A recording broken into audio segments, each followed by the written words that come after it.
Hey Goodizens! Welcome to another episode of Goody Yadi's Point of View.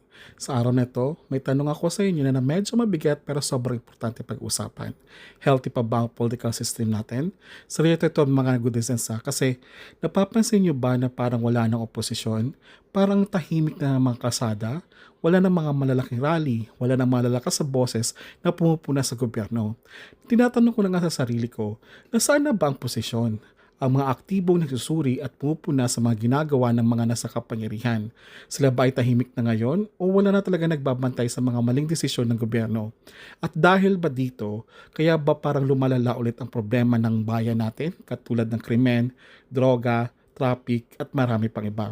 Share ko lang sa inyo good designs. Noon, sobrang nagtataka talaga ako o medyo naiinis ako sa mga taong nagrarally sa kalsada. Sinasabi ko dati, bakit wala silang contentment na kahit sinong presidente yung nakopo ay talagang nagrarally pa rin sila at hindi, alam mo yung hindi nila gusto, hindi sila nasasatisfied kung sino ba ang nakaupo sa gobyerno. Pero na-realize ko na kailangan pala natin sila at yan ang pag-uusapan natin ngayon. So, let's start with the basics. Ano nga ba ang oposisyon? At bakit sila mahalaga? Sa isang democratic country tulad ng Pilipinas, isa sa pinakamahalagang aspeto ng ating political system ay ang pagkakaroon ng checks and balances. Dito papasok ang oposisyon. Hindi lang sila kumontra o laging tutol sa gobyerno, pero para siguraduhin na may nagsasabi na, "Ops, mali na yung desisyon nyo. Kailangan i-correct natin yan. Baka gusto nyo ng ganitong perspective." Parang ganito lang yan. Isipin mo sa isang bahay, may isang nagdidesisyon pero may ibang miyembro ng pamilya na nagche-check kung tama ba lahat ng ginagawa ng leader nila. Kung walang magche-check, hindi mo alam kung tama pa ba ang pamamalakad o naliligaw na. Kaya mahalagang oposisyon dahil sila ang gumaganap ng papel na check and balance sa mga aksyon ng gobyerno. Kaso, napansin niyo ba na parang wala nating naririnig mula sa opposition ngayon? Walang mga protesta, walang malalaking rally, at halos wala tayong narinig sa mga kritiko ng gobyerno. Dati, kahit napakalit na issue, may mga aktibong grupo na nagpupuna sa kalsada para mag-rally. Pero ngayon, very quiet. Parang nagiging ghost town na siya kumbaga. Kung titingnan natin sa Kongreso right now, parang pareho na ang tono na lang ang narinig natin mula sa majority group at sa minority group. Imbes na magkaroon ng malalaking debate at baliktaktakan, parang nagiging magkakampi na silang lahat. Hindi na natin nararamdaman na may minority na handa kumontra kung kinakailangan. Kaya nga ang tanong natin, healthy pa ba ang political system natin kung halos wala na nagtuturo ng mali? Ngayon, ano naman ang epekto na walang malakas na oposisyon? Para mas maintindihan natin, tingnan natin ang ilang mga problema na naranasan natin ngayon. Una, tumaas ulit ang krimen. Sabi sa mga balita, patuloy na dumadami ang kaso ng hold-up, nakawan, at iba pang criminal activities. Pangalawa, droga. Di ba't dati napakalakas ng kampanya laban dito? Pero bakit parang nagkalat na naman ang mga reports ng drug bust ngayon? At isa pa, ang traffic. Grabe, alam ko ramdam nyo to araw-araw. Ang traffic sa mga kalsada, ang traffic sa EDSA, ang traffic sa Commonwealth Avenue, ang traffic sa Metro Manila. Mas malala pa yata kaysa dati. Lahat ng ito, mga palatandaan na hindi na lahat ng problema ay naa-address. Kaya may tanong, kung wala nang pupuna, sino ang magsisigaw para sa ating mga ordinaryong mamamayan?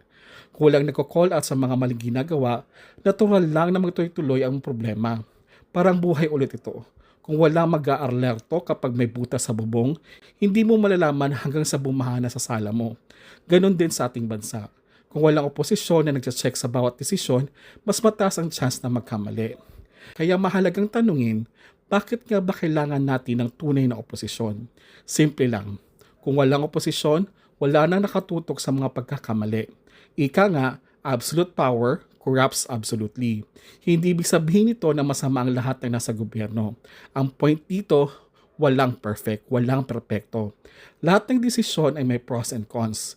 At ang trabaho ng oposisyon ay ipakita ang cons na baka hindi nakikita ng mga nasa kapangyarihan. Kapag may tunay na oposisyon, nabibigyan tayo ng iba't ibang perspective. Hindi tayo napipilitang tangkapin na lang lahat ng desisyon ng gobyerno. At kung hindi tayo satisfied sa desisyon, may ibang grupo na pwedeng mag-represent ng ibang pananaw.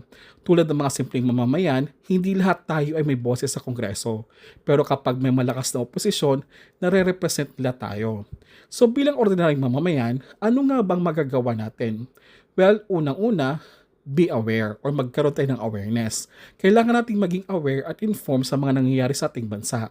Mahalaga ang social media, balita at mga diskusyon para malaman natin kung ano ang mga current issues. Pangalawa, pwede tayong magtanong at magdemand ng accountability. Kahit sa simpleng pagtatanong online, malaki na ang may tutulong. Dito pumapasok ang freedom of speech. Huwag tayong matakot magtanong o magpahayag ng ating mga opinyon. Importante ito para masigurong nagagawa ng mga leader natin ang kanilang tungkulin ng maayos. At dyan na nga nagtatapos mga goodizens. So anong masasabi nyo dito? Saan na nga bang utunay na oposisyon ngayon? At paano ito nakaka-apekto sa political system natin? Gusto ko marinig ang thoughts nyo kaya mag-comment na kayo dyan sa baba para tuloy-tuloy ang pag-uusap natin. At syempre, huwag nyo rin kalimutang i-share itong video para mas marami pa ang makakasama natin sa usapan. Follow and subscribe na rin sa social media accounts natin para laging updated sa susunod nating mga episodes. This has been the Goody Yadi, reminding you to stay informed, stay engaged, and see you next time sa another episode ng The Goody Yadi's Point of View. Paalam!